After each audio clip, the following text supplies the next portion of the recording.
Whispers among the stars. The silver moons of Luminara cast their gentle light across the crystalline spires of the capital city, creating a kaleidoscope of colors that danced along the translucent walkways. Princess Nira Zen stood alone on her private balcony, her purple skin absorbing the moonlight in a way that made her seem to glow from within. At nearly 12 feet tall, she towered over the human delegation that had arrived earlier that day, their necks craning upward to address her during the formal greeting. "Your Highness," her attendant, Vexel, called from the doorway, "the human researcher requests an audience." Nira turned, her long violet hair cascading down her back like a waterfall of amethyst. "Which one?" "The archaeologist, Darien Vale." Nira remembered him, the only one who had maintained eye contact throughout the introductions instead of staring at her feet or the floor. "Send him in." When Darien entered, Nira was struck again by how small humans were. Yet this one carried himself with confidence that belied his stature. He had warm brown skin and curious eyes that studied her with interest rather than fear. "Princess Nira," he bowed, "thank you for seeing me outside of formal hours." "You're either very brave or very foolish, Dr. Vale," Nira replied, gesturing for him to join her on the balcony. "Most visitors prefer to interact with my representatives rather than face me directly.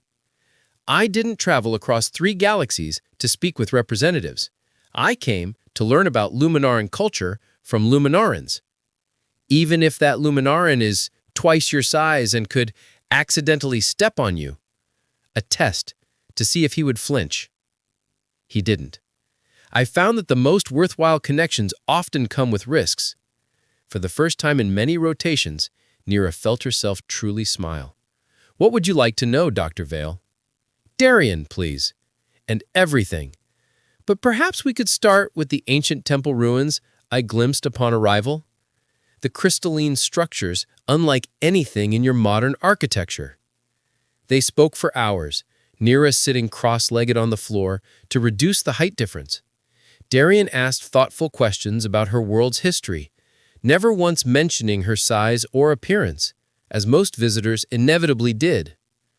"The whispers about you don't do you justice," Darien said, as the first silver moon began to set. "Whispers?" "That you're intimidating, unapproachable, that humans should keep a distance." Nira's expression darkened. "And yet, here you are." "Here I am," he agreed, discovering those whispers were wrong. When he left, Vexel hurried in. "Princess, the elders are concerned about your private meeting with the human. They say it's improper, potentially dangerous." Nira gazed out at the glittering city below. "Schedule him for a tour of the ancient temple tomorrow. I'll guide him personally." "But Princess—" "The human has a name, Vexel, Darien Vale, and he's the first visitor in years to see me as more than just an imposing figure to be feared." She turned, determination in her eyes. "I find that refreshing." That night, Nira dreamed of distant stars and a human who looked up at her with wonder instead of fear. Something was beginning, something neither the elders nor the whispers could control. Crystalline hearts. 3 weeks into his stay, Darien had become a fixture at the royal palace, much to the elders' dismay. Tonight, he waited in the royal gardens as Nira had instructed, surrounded by bioluminescent flora that pulsed with gentle light. "I was beginning to think you wouldn't come," he said when her familiar silhouette appeared on the garden path. "Royal duties," Nira sighed, lowering herself onto a bench designed for her proportions.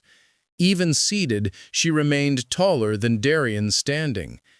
"The Galactic Council is pressuring us to increase crystal exports. They see Luminara as a resource, not a civilization." "That sounds familiar," Darien said, settling beside her. "On Earth, I fought to protect archaeological sites from mining corporations. It's why I became an archaeologist, to preserve history before it's destroyed for profit." Nira studied him in the soft glow of the plants. "You never told me that." "There's much we haven't told each other." His voice grew quiet. Like why someone of your status spends so much time with an ordinary researcher from Earth. Neera's gaze drifted to the moons overhead. Because when I'm with you, I'm not Princess Neera, the towering curiosity, the powerful alien to be feared or used. I'm just Neera. And who is Neera when she's not being a princess? She smiled sadly. I'm still discovering that myself. My whole life has been defined by protocols and expectations. Do you know I've never even been held properly? Even as a child, my caretakers kept their distance. Darian's expression softened. That sounds incredibly lonely. It was. It is. She hesitated, then continued, What about you? Surely there was someone waiting for you on Earth. There was, once. Darian shook his head. She couldn't understand why I'd want to leave everything behind to study distant worlds. Their conversation paused as the garden around them began to change. The crystal flowers, which had been closed tight, suddenly began to unfurl, releasing a soft blue glow that illuminated the night.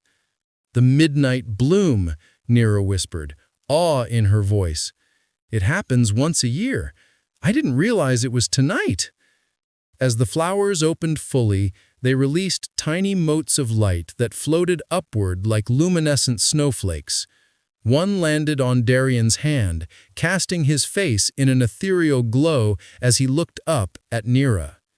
Without thinking, she reached out, her large hand gently cupping his cheek. He leaned into her touch, his own hand coming up to rest against her fingers. I've never felt like I belonged anywhere, not on Earth, not at the university, not among other researchers, but here, with you. Neera leaned down, bringing her face closer to his.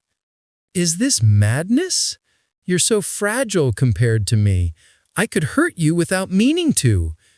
Some things are worth the risk, he whispered, reaching up to touch her violet cheek. His palm was small against her face, but his touch was warm, certain. When their lips met, the size difference seemed to melt away. The kiss was gentle, tentative, a question and an answer all at once. Around them, the crystal blooms pulsed brighter, as if responding to the energy between them. They parted slowly, both breathless, suspended in a moment that seemed outside of time and space. The elders would say this is impossible, Neera murmured. And what do you say? Darian asked, his eyes never leaving hers.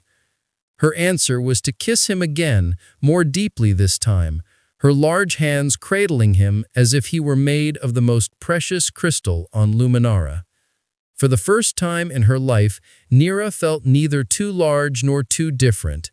She felt exactly as she was meant to be. Neither noticed Elder Thraxus watching from the shadows, his expression hardening as he witnessed their embrace. By morning, whispers would spread throughout the crystalline city, whispers that would soon become a storm. Part 2. Echoes of Connection. For 3 days, Naya barely left the royal nursery. She ran every diagnostic test in her medical arsenal, analyzing Alara's biological readings against both human and Varisian baselines. The infant remained eerily calm in her presence, but resumed her haunting cries whenever Naya stepped more than a few meters away. It defies conventional medicine, she admitted to Thalen on the evening of the 3rd day. They stood on a balcony overlooking the crystalline bay, its waters reflecting the 3 rising moons. Thalen's gaze remained fixed on the horizon. During the war, did you encounter any Varisian prisoners? A few, Naya answered cautiously. I treated wounded regardless of species. Then you might have observed that Varisian children maintain telepathic bonds with their parents until adolescence. He turned to her, his expression vulnerable in the moonlight. Mira, my wife, was killed when our fleet engaged yours near the Callisto outpost. At that moment, the bond between her and Alara was severed prematurely. Understanding dawned on Naya. The crying is a child calling for a connection that no longer exists, Thalen finished. Our healers believe Alara will not survive much longer without it. Her neural pathways are destabilizing. Naya processed this revelation. But why would my presence affect her? That, Phelan said, stepping closer, is what fascinates and terrifies my council. Somehow your neural pattern resonates with frequencies compatible with our species. It's unprecedented. Their conversation was interrupted by a tall, stern-faced Varisian woman approaching with deliberate steps. Counselor Vixara, Phelan acknowledged, his posture stiffening. Your Highness, she replied coldly, before turning to Naya. Human physician, the High Council requests your presence tomorrow. We have concerns about your intimate involvement with the royal heir. After Vixara departed, Phelan sighed deeply. The conservation faction believes human proximity is dangerous. They would rather risk Ilara's life than explore unconventional solutions. Later that night, while monitoring Ilara's sleep patterns, Naya felt a gentle touch on her shoulder. Phelan had returned, carrying 2 cups of steaming liquid. Lunar tea, he explained, offering one to her. Their fingers brushed during the exchange, sending an unexpected warmth through Naya's hand. The prince quickly withdrew, but not before she noticed the subtle violet flush deepening across his cheekbones. What was she like? Naya asked softly. Your wife. Pain flashed across Phelan's faces, but he answered, Mira was brilliant, a scientist who believed our species could learn from humans rather than fear them. He smiled sadly. She would have appreciated your dedication to our daughter. And you, Naya ventured, what do you believe?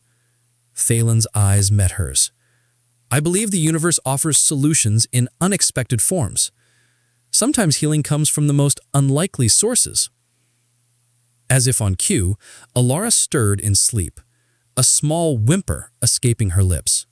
Without thinking, Naya reached into the cradle, her fingers gently stroking the infant's forehead. Immediately, the child calmed. Phelan watched this interaction with wonder. Tomorrow, after the council meeting, there's something I need to show you in the ancient archives. I think I found references to a similar case from before our recorded history. As he spoke, his hand unconsciously moved closer to Naya's on the cradle's edge, not quite touching, but close enough that she could feel the warmth radiating from his skin. Whatever happens with the council, Naya promised, I won't abandon Ilara. What remained unspoken between them, as they stood watching over the sleeping child in the glow of the moons filtering through crystal walls, was that her commitment now extended beyond the infant to the father whose quiet strength and vulnerability had begun to breach the walls around her heart.